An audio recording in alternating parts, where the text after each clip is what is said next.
of a throwback to the deck that Brad Nelson used Yes. at the Invitational in Indianapolis in October, I want to say, 2013. Yeah, I think it was in 2013. I remember. Yeah, it's a similar type of deck where not that he's a lot of planeswalkers. Like he kind of overwhelms you with planeswalkers. Kind of a Naya Super Friends almost. Yeah, like a Naya Super Friends is a perfect description. And Chris VanMeter obviously playing Jund Monsters. Both players kept their opening 7 and they're off. Adam leads with a Temple of Abandon. Chris with a Temple of Malice. Yeah, and this is going to be a matchup where Chris VanMeter's Dreadbores are going to do a lot of work. Yeah, he's got 2 copies of Dreadbore main. Obviously, the sheer volume of planeswalkers that he has to contend with here could be an issue for him, but he also has a lot of ways to attack it with Stormbreath Dragon. Yeah, for sure. CVM basically just he wants to get attackers on the board. Yeah. This is not a matchup where Domri Raid is going to shine, even though that's a very important card in a lot of matchups for CVM. It's not as important for him to be generating raw cards as much as it is important for him to just be attacking, to always have something that can attack a planeswalker as soon as it comes into play. Definitely. So VanMeter has a Sylvan Carrot in play, and Adam Hart takes 2, playing a Stomping Ground to get a Courser of Krufix into play, revealing a Temple of Abandon on top of his deck. So he'll be drawing that card next turn. Yeah, the old turn 3 Courser of Krufix is a reasonable play, not one to sneeze at, but you always want your Courser to come down on a turn when you have a land drop free, so that you can find a land and immediately play it. And Krufix seems like it's one of these cards that we're going to be seeing around for a long time. Oh yeah, I think the package, kind of the green mid-range package of. At first we thought Courser of Krufix and Sylvan Caryatid. It's starting to seem like Eidolon of Blossoms is the third wise man. Just like got to be part of that green package. But yeah, I kind of like the idea that Courser of Krufix is kind of going to be a staple. Yeah, because it is a really interesting card. VanMeter plays a Polychronos on his turn, another card that could be somewhat problematic for this deck. I mean, obviously, the monstrous ability can make it a pretty significant threat, but Adam does have a lot of ways to kind of chump block and sort of get in the way of that. Yeah, he can manage Polychronos. He's actually going to have a very hard time removing it. Previous iterations of this deck, the version that Brad Nelson played, leaned on Chain to the Rocks to deal with big creatures. Adam does not have any of those. He has 3 Selesnya Charm. And that's pretty much it. He has 4 Mizium Mortars. That won't do it. It might be able to do it in conjunction with a Chandra Pyromaster, maybe. But going to be stretched a little thin dealing with a 5/5. So Hart decides to just play a land and pass the turn. VanMeter here, let's decide what he wants to do. He does have a Dreadbore, so he can try to go after that Courser of Krufix. He also has another Sylvan Caryatid along with, it looks like a Xenagos the Reveler there. Yeah. So a couple of options there. If I'm CVM, I am not eager to blow my Dreadbore so early. Course of Krufix is certainly a respectable Magic card, but I think he knows the matchup. I feel like there are only 4 undefeated players left at this point, so I'm willing to bet he has a good idea of what's going on in Adam Hart's deck, and I think he knows that there are much juicier targets for that Dreadbore. Yeah, so let's see here. Adam had access to 4 mana in his turn, yet he made no play. So I'm kind of wondering what kind of hand did he keep here? Yeah, is it just a lot of heavy? Is it a lot of like Elspeths and Ajani's in his hand, or those? Just at a glance here, yeah. Those. Well, there are 2 Archangel Thune, so 2 Archangel, 3 Elspeth, and 3 Ajani. Those are the cards that require more than 4 mana to cast. Because I believe the Temple of Abandon was the card that he drew last turn, yet he didn't play it. So I wonder why he played a Shockland. It looks like he might have played a Sacred Foundry untapped. So. It kind of seems to me that he might be telegraphing Selesnya Charm. I'm not sure exactly what's in his hand. Yeah, that is interesting. He does have 1 main deck Sundering Growth. I don't think he'll be given a target for that this turn, but he could be just trying to sit on double instant speed interaction. He may have 2 Selesnya Charms in hand. That looks like it. By and large, Adam's deck plays at sorcery speed, so... Yeah, so it looked like he did need that white mana to cast Selesnya Charm, which he did have, so he's able to deal with the Polychronos. Like you said, he only has 3 copies of Selesnya Charm in his deck, but he does lose his Courser of Krufix because Chris VanMeter did decide to use Dreadbore on it. Okay, so that was his only white source. So yeah, I missed that part. So that it would make sense that he kind of cost himself a lot of tempo by not using all 4 of his mana that turn, but Polychronos, a big enough deal that it's worth giving up a little bit of a mana advantage there. Yeah, I thought maybe he'd want to just get that Xenagos to Reveler, because I thought I saw Xenagos in his hand, but looks like he's going to actually cast Chandra, ping VanMeter, and then cast the Temple of Abandon and scry it. Oh, he looks like he's going to keep it on the top of his library. Okay.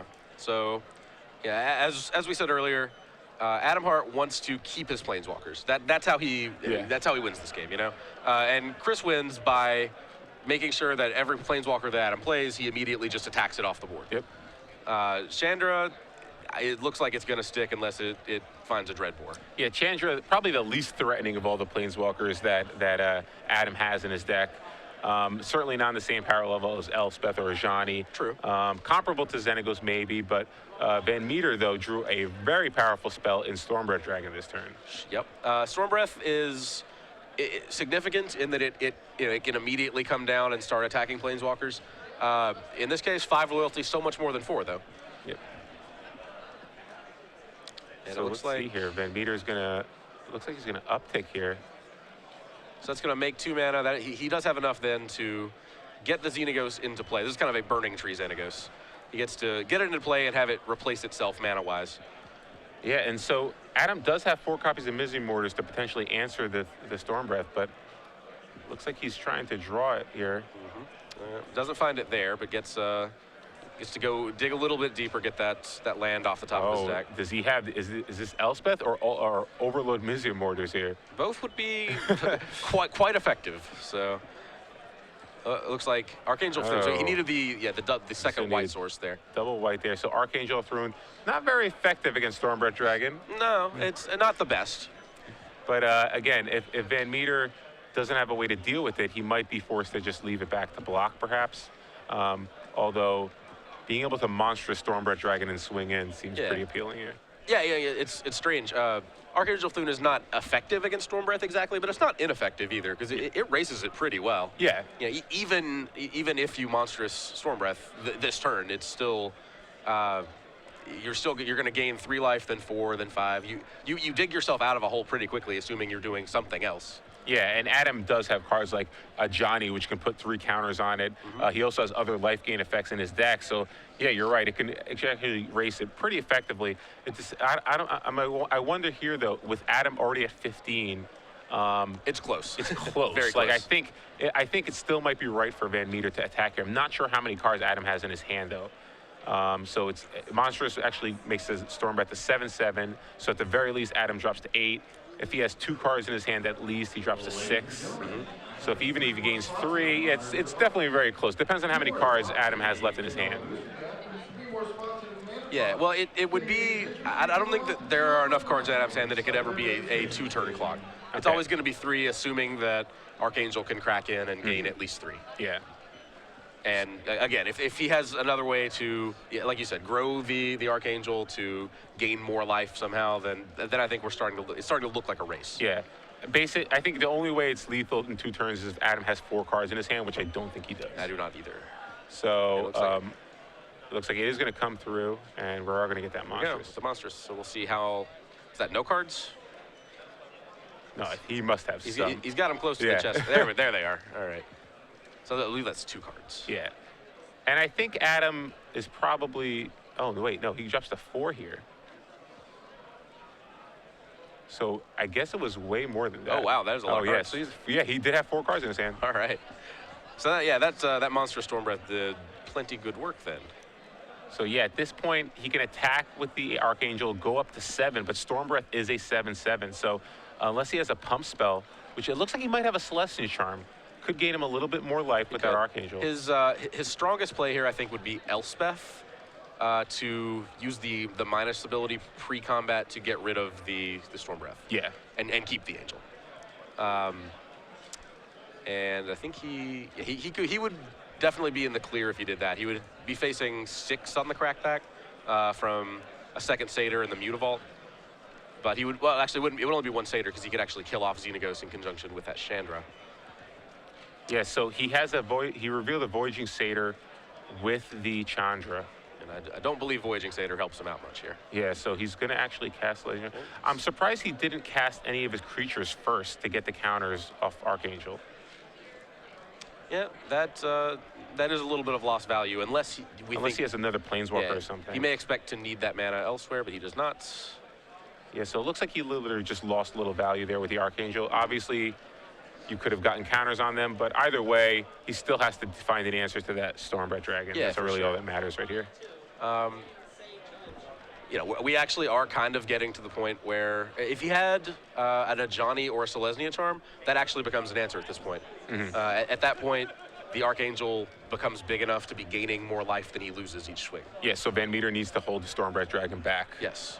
To block. Not this turn. Not this turn, yes. yeah. But if Adam does find a way to grow his Archangel somehow. And this could be really relevant because he doesn't have those counters on his creatures, so he is going to be losing at both of his creatures this turn. Yep, could be relevant. Could be relevant either way. Actually, there's some possibility that the XX Elemental is actually a better piece of cardboard than the Voice of Resurgence itself. On the other hand, Voyaging Satyr is probably better than not Voyaging Satyr. Yeah. So Chandra gets another peek at what's on top. Ooh, Courser. Courser. Let's see here. Does he have a land? If there's a land below that Courser, that's huge. So if the Courser comes down and it reveals a land, he gains a life, goes up to 3. Archangel becomes a 4 power. He goes up to 7. Which is not quite enough. Not quite there. And looks like he is in the tank trying to figure out how to draw himself out of this one. Still not sure what the last cards in his hand are. Well, he has a land in hand, so he doesn't need the land to be on top of his deck. Right, so but there it is, He just does the have same. one. Does he have another pump spell or some way to gain more I life? believe there's a Voice of Resurgence, so that doesn't do anything. And yeah, with the mana left available to him, I believe he needs one of the cards in his hand to be a Selesnya charm. Well, no, he'll be able to gain 5 life this okay. turn. Yeah, so There he we goes up go. to 8. So yeah, he was, that 1 life, and now Archangel becomes a 5 power, so he will be able to survive this attack. We were counting the course of Krufix for pumping, but we weren't counting it for actually gaining a life. That's right, he actually gains a life. Yeah. Right? So yeah, this game is close. So suddenly, Adam Hart thinks that the backbone of Archangel Thune is suddenly back in this. So gonna jump to 8, and VanMeter is now at 10. yeah, I don't think he can even afford to crack in with this dragon again. Yeah, and Adam's got a pretty big army in play now because of Archangel. So suddenly, VanMeter is under a lot of pressure here. Basically needs like a second Stormbreath Dragon or a Rampager. And you know, I get that you're looking at going to 1. You kind of feel the need to turtle up, but I want to see Evan Irwin getting in there and brawling that turn. Actually, I think that was a safe swing with that elemental token. Yeah, Chris only has 1 attacker, right? Sure. He doesn't have a Mutavault in play. He just has that Satyr. So yeah, put a little more pressure on him. Yeah, discounting the dragon, which you can't block either way. Yeah, there's only the 1 relevant attacker, and you're gonna have 2 other blockers no matter what. So surprisingly, Chandra played a pretty big role in this game. It got him deep enough to actually find the answers he needed. Yeah, Chandra basically played the role of a Courser of Krufix that doesn't care if it's a land or not. Yep. Which is a very powerful effect. Yeah, and looks like one that's gonna take away the game. With Mizium Mortars on top of Adam's deck, threatening to get overloaded next turn, VanMeter really didn't have a way out of that. So Adam Hart managed to defeat Jund Monsters in the first game of this battle for the XOs. 1 game away from presumably a locked-up top 8 berth. Yeah, with 10 rounds left, the winner of this likely could draw into that top 8. So very, very important match for them. Looking at their sideboards, what do you see from Adam's side for this matchup? So Adam has access to an additional Selesnya charm, which is a pretty big deal. He has an additional Archangel of Thune. I think Archangel is very substantial here. Other than that, I'm not sure how I feel about some of these cards. Is Assemble the Legion good here? Is Perforos good here? You know, yeah, they seem more like controlling cards than really something you'd want against Jund Monsters. Yeah. Doesn't look like he has that much. No, he doesn't. For this particular matchup. I believe that that's sort of intentional. That's a byproduct of this deck having a very slanted sideboard towards its control matchup. Yeah, and which it probably needs. Yeah, I think this deck is pretty well rounded against everything discounting Sphinx's Revelation. And it definitely needs help there. So most of his cards are not that helpful. On VanMeter's side, he has a couple of interesting cards. He has 2 copies of Putrefy, which again, another way to deal with Archangel of Thune. Maybe he just wants those. Doomblade, obviously another card that can come in along with Mizium Mortars. Maybe he just wants those removal cards. Interesting card that is Rakdos Return. Now, how do you feel about Rakdos' turn in this type of matchup where it's kind of like, because again, he doesn't know really what's in Adam's list, but Adam doesn't have a card like Stormbreath Dragon. So, and you saw in this game, Adam had a lot of cards in his hand, like by turn 10, 11. So yeah, for sure. If you can just Rakdos' turn for 4 and deal with the Planeswalkers that way, I mean, it is another way to kind of fireball Planeswalkers. Yeah, I think it's the perfect card for this matchup, honestly. Adam doesn't really get onto the board quickly. He doesn't really start making permanents that are scary until about turn 4. Yeah.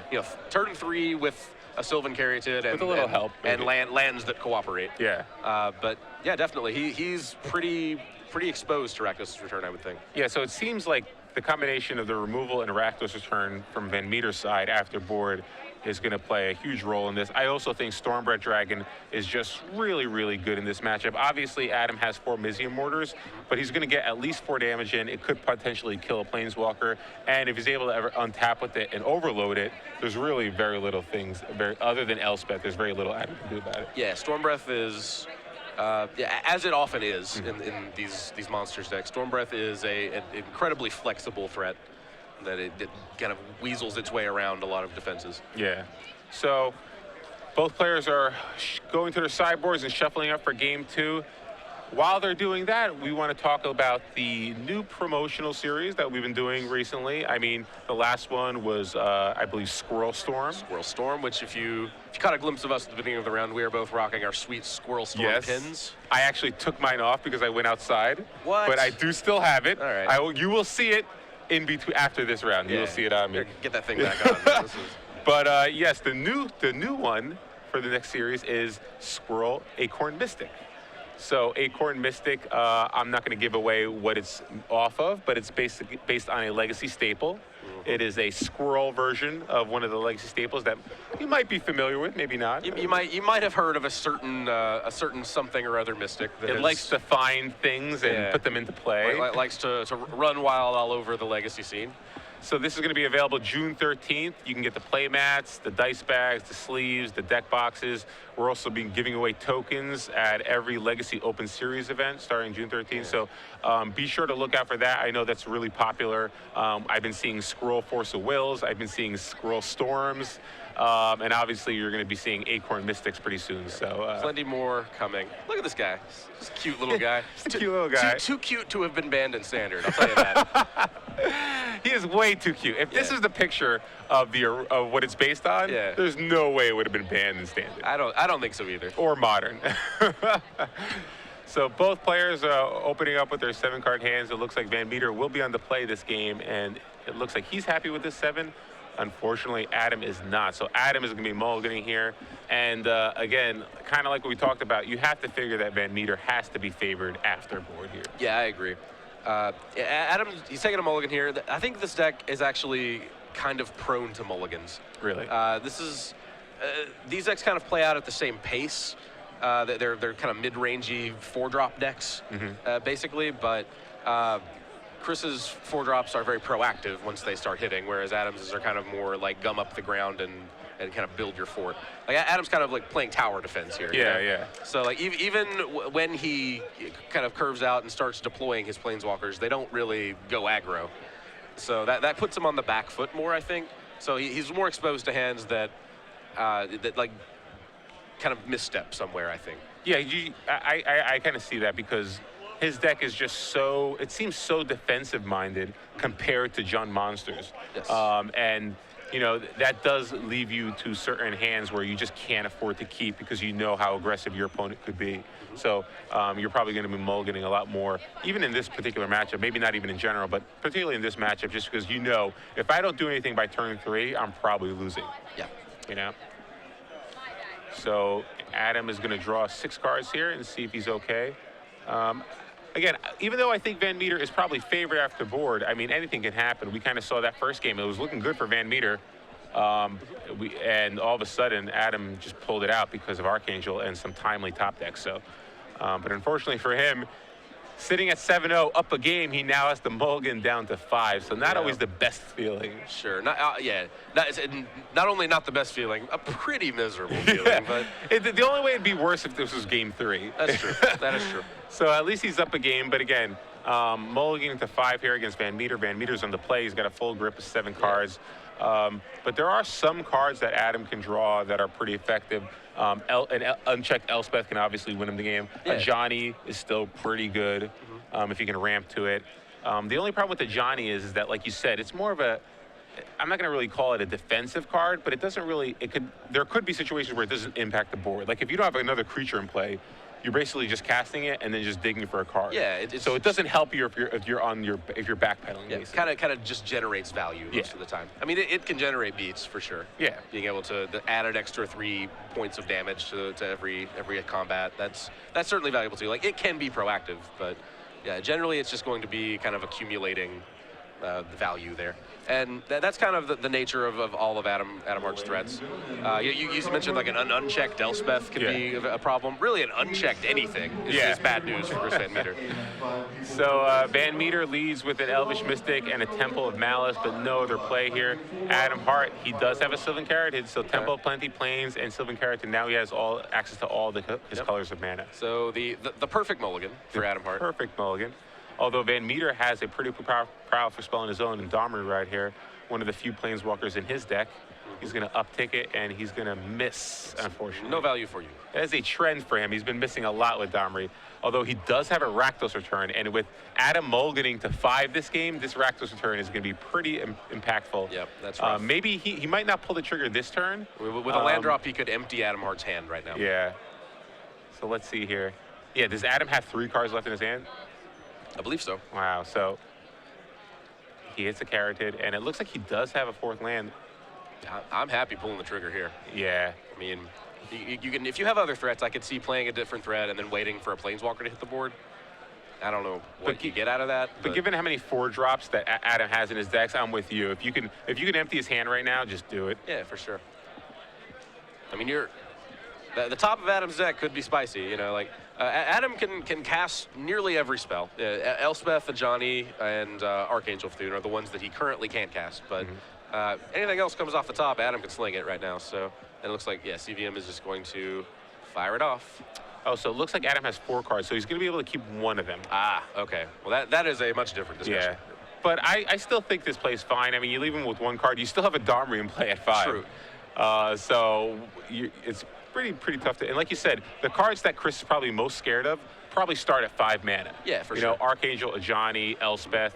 So even if he does have one of them, he'll need to top deck a land or it in order to cast it. Yeah, you put him in the position where like he can keep either the threat or the land to cast it, but not both. But a pretty good one for Adam, though. He draws a Xenagos, so Xenagos can actually produce a Satyr and attack Domri down to 3. Plus, he can net himself some mana later on. Yeah, so that's not bad. Yeah, and we caught a glimpse of CVM's hand there. Didn't really have alternatives, I think. Has basically just land and Golgari Charm. Yeah, it looks like he might have a Putrefy there. Obviously, that's not really good against Adam's board right now. He did draw Polychronos, though. No, not great. Polychronos is certainly going to help. Yeah, he basically just needs some way to kind of go after Adam's Planeswalkers and attack. Obviously, Polychronos unchecked is going to be pretty good. Adam doesn't have many answers to it, like we said before.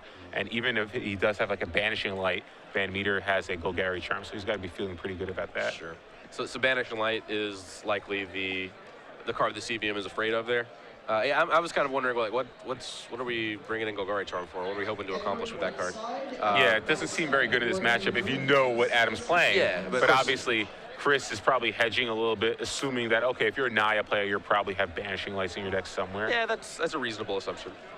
The regeneration, it could be helpful against overloaded Nizium Mortars, things like that.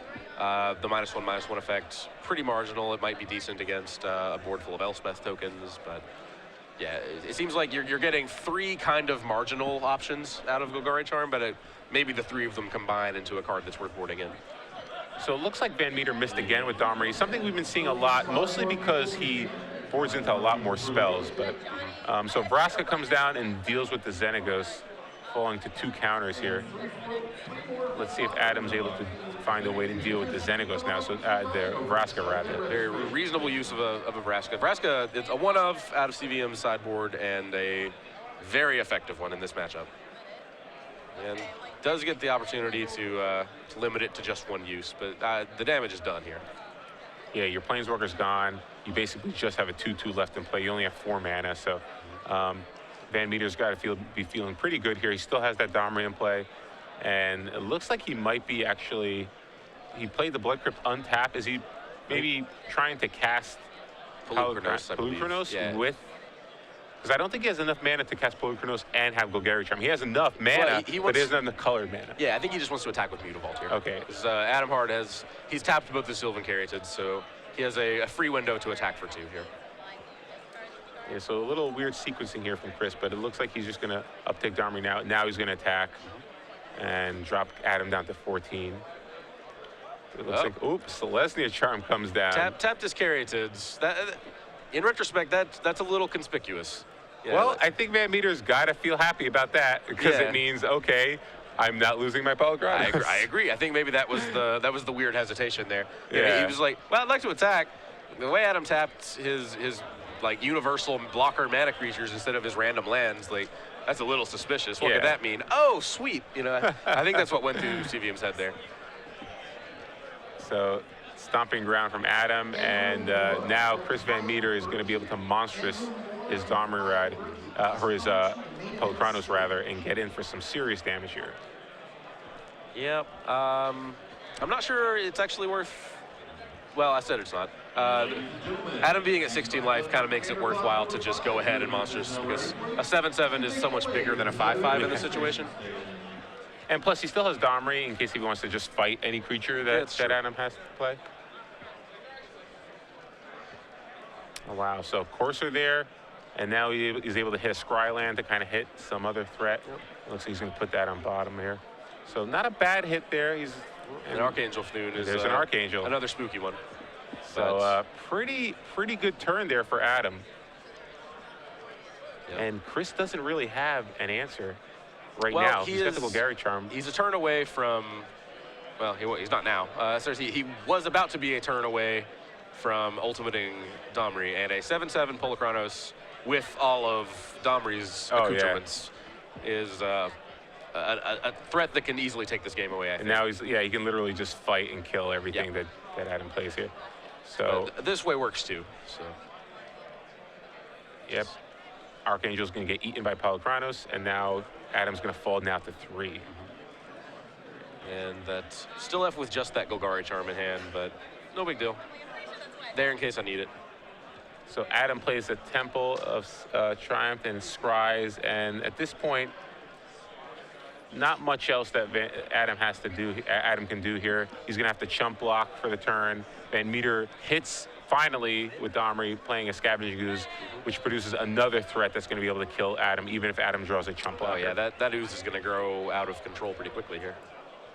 Yeah, so Adam falls to Chris VanMeter in the second game. I mean, not much Adam really could do there. He mulliganed to 5, and VanMeter then cast Rakdos Return for 3 on turn 4, basically. So yeah, I think Elspeth would have been the best draw there. Yeah. As a way the Elspeth downtick is able to deal with Chris's threats. Chris does have Golgari Charm to protect, so Adam probably needs like running Elspeths there.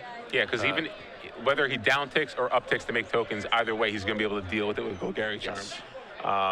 But Chris VanMeter takes the second game. Now we're in game 3 here. Again, you kind of saw the power of Rakdos Return in this particular matchup, particularly in game 1. Obviously, in game 2 rather. Obviously, Adam mulliganed to 5, so it seemed even more impressive.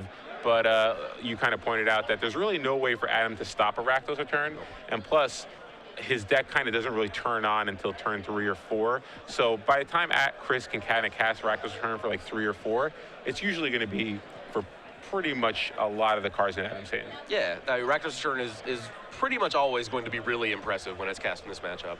It looked there, I think, a little better than it might even normally. Again, because Adam mulliganed to 5, Chris was on the play, which makes a huge difference in terms of, if Adam just had like an extra card in his hand, that would have. I think it's probably at its best when you just cast it for 3 to get rid of the last 3 cards in Adam's hand, because the last 3 cards are likely going to be like a planeswalker, a creature, and maybe a land. Like that's usually good enough, you know? Because Adam doesn't really have any that much card drawing in his deck.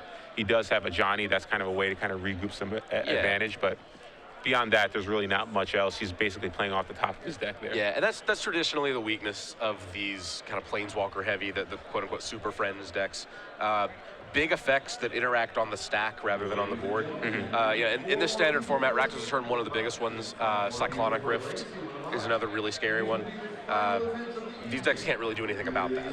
Yeah, they're basically, and when you're playing Super Friends like the blue version, you at least have permission technically. Like you have ways to kind of counter those big spells. Yeah. When you're playing Naya Super Friends, there's really nothing you can do. You're basically all in. You gain access to some more powerful planeswalkers, to some more powerful interactions like Perforos plus Elspeth is pretty exciting. It is. And obviously a Johnny is another planeswalker that you get access to. Along with Xenagos, but in general, you're very exposed to kind of over-the-top spells like Rakdos Return, like you mentioned, the Cyclone. Yeah, for sure. And mostly just exposed as a result of your pace. These decks, they're lumbering. They're very powerful when they get going, but they do have to kind of get their footing and get going. It's kind of the reason that I'm surprised that Adam's not playing Stormbreath Dragon, because no matter how clunky your deck is, you can still get that draw where you just cast Stormbreath Dragon on turn 4, and then suddenly you can just win in a couple of turns after that. True. So I think Stormbreath Dragon is really great because, one, it's just naturally powerful, and two, it can kind of make you an aggressive deck, even though you're not maybe set up to be one. Yeah, you know? That's fair. Possibly one argument there is that he is trying to not necessarily turn off, but kind of mitigate Doomblade effects. There aren't really good targets. You have Courser Krufix, which can have done its job. You do have 2 Tristani and 2 Archangel. Those really, you're very happy to Doomblade those, but yeah, I think it comes down to whether or not you think just Tristani and Archangel are better than 4 Stormbreath. Sure. Because that's probably what the swap you have to make is. Yeah. I'm not sure what's right, but my gut says Stormbreath is probably just too powerful not to play. I agree there in terms of like raw power level. One concern might be the mana base. It's possible that double red is actually more of a stretch. Now, Adam does have 4 Byzzium Mortars, so he's obviously he is intending at some points during his tournament to have access to 3 red mana. Yeah. So maybe that's not too much of a concern. He has 4 Sylvan Caryatids, 2 Voyaging Satyrs, which can kind of function to turn 1 red source into 2. It's pretty interesting to see how these red-green X decks are going to kind of evolve in the future. I mean, obviously, it first started with just red-green decks, like Polychrono Stormbreath Dragon, and then we kind of saw it turn into Jund monsters. We see some of it as Naya. So what's the better splash? Is it black? Is it white? You kind of lean towards black because you get these powerful haymakers like Rakdos Return after board, plus Dreadbore and Abrupt Decay help you get removal game 1. But I could easily see Naya being white being a solid splash too, just because of the planeswalker options that you have. Yeah, and if you want to explore all of the options, actually blue is a totally reasonable place to go too. Prior to Journey into Nyx, there were variants that were planeswalker heavy, kind of in the same way this Naya deck is here. They could lean on Kiora and Ralzarek. Okay. So just kind of jamming planeswalkers down people's throats. Cyclonic Rift, again, is a fantastic spell when you have ramp and things like Xenagos to like pump mana into it. So yeah, there are all the options. Yeah. Literally every color can work. Especially because of Born of Gods, and they all have Scrylands now. You can use the Scrylands across any color combination now. Yeah. For a while there were certain color combinations that just had to feel left out. Like jealous kids sitting there was like just the regular lands. I got to play Guild Gates. So unfortunately, it's Chris VanMeter's turn to mulligan. He's going down to 6. It looks like Adam is okay with his, or at least comfortable with his opening 7. VanMeter now going to 6 cards. And on the draw, do you think his sideboard strategy changes at all? Chris's sideboard strategy? Yeah, I mean, he's basically, his deck is so proactive. It doesn't seem like it's one of those decks that really cares what it does, whether it's on the play or draw. Yeah, I agree. I don't love the Golgari Charms. Obviously, I can see Adam's deck and Chris can't. It's possible that he wants to bring the Golgari Charms out when he is on the draw, because the regeneration side of that card is so much better when you have an extra turn to get out ahead on board.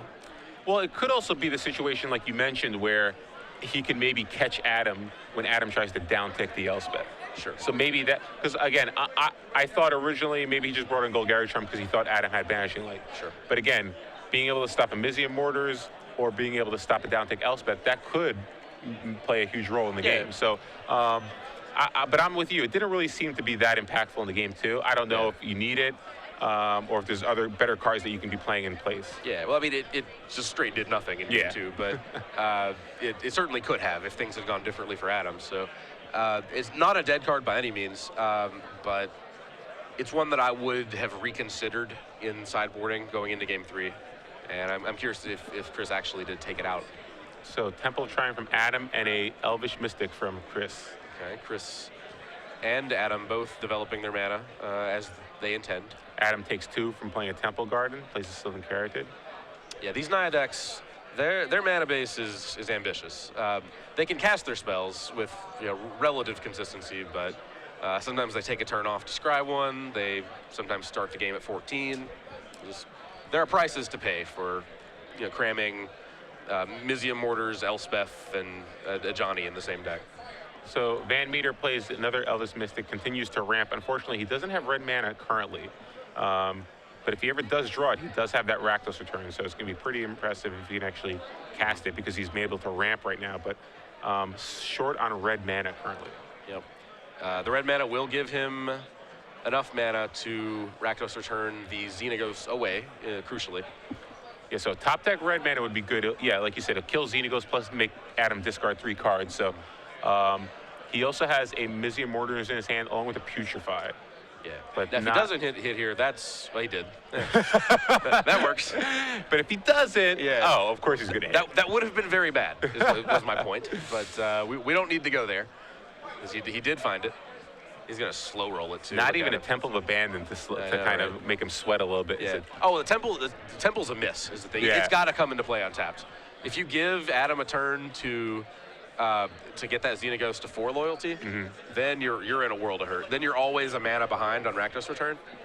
Yeah, and Adam can potentially ramp to like a Johnny or even Elspeth if he has another land. So VanMeter now probably just going to Rakdos return here for 3. Yep. And that is, as we said, going to get rid of the Xenagos, leave Adam with, I believe, 1 card in hand. So again, Rakdos return just proving really, really tough for Adam's deck to deal with. I feel like we've seen this game before. Yeah, it's just like pick a card, keep 1. Also, you have a Satyr. Yeah, it's basically like the last game. Yeah. So Adam's going to draw here. Really needs one of his Planeswalkers to kind of get him back into this one. VanMeter doesn't have that much left going. He does have some removal spells, but more than they had last game. Yeah. Courser comes down. Celestial Charm on top of Adam's library, and now Adam's going to play a Temple, tap, and gain a life. And swing in with the Satyr. So Adam's sort of vaguely ahead on board. Not vaguely, it's a decent enough presence on the board, but... So VanMeter really needs to draw Polychronos or Stormbear Dragon to kind of put his stamp on this game. He doesn't have double red yet, but Polychronos would be a good draw. But yeah, like... Just a single red source. He would love to overload that Mizzium Mortars, but he is several turns away from even dreaming about that. And do you just deal with Courser right here? Yeah, I think I fire it off here. That Courser, we have kind of a relative parity on board right now. You don't want a source of potential card advantage to sit in play for multiple turns for Adam. So Adam attacks with the Satyr, dropping Chris to 14 here. We know he drew a Celestial Charm for the turn. Yep. Just going to trade 2. There's a threat. Yep, pretty good one. Gorkline Rampager here. Yep. So he can play a land, play the Rampager, and still have Putrefy mana up if he wants. He's just going to jam it. There's an argument for maybe turning your Mystic sideways and seeing what happens, but I think you would rather have a 4/4 than to tricksily deal with a 2/2/9 or something like that. So VanMeter is going to attack with Gorkline Rampager, dropping Adam down to 12. VanMeter just has a handful of removal, Abrupt Decay, Putrefy. So this is going to be one of those games where it's really going to come down to Planeswalkers yet again. Yeah, two removal spells, none of which actually deal with a Planeswalker. Now, CVM did find Dreadbore, so that extra option is going to help him out there, and looks like gets a little value added out of that Abrupt Decay. Wow, so Adam loses his Celestial Charm, just draws yet another land here. So VanMeter, pretty good shape here. He draws another Gorkline Rampager. This could end the game right here. Because I'm not blocking here. But Adam is. Oh, that block won't do it.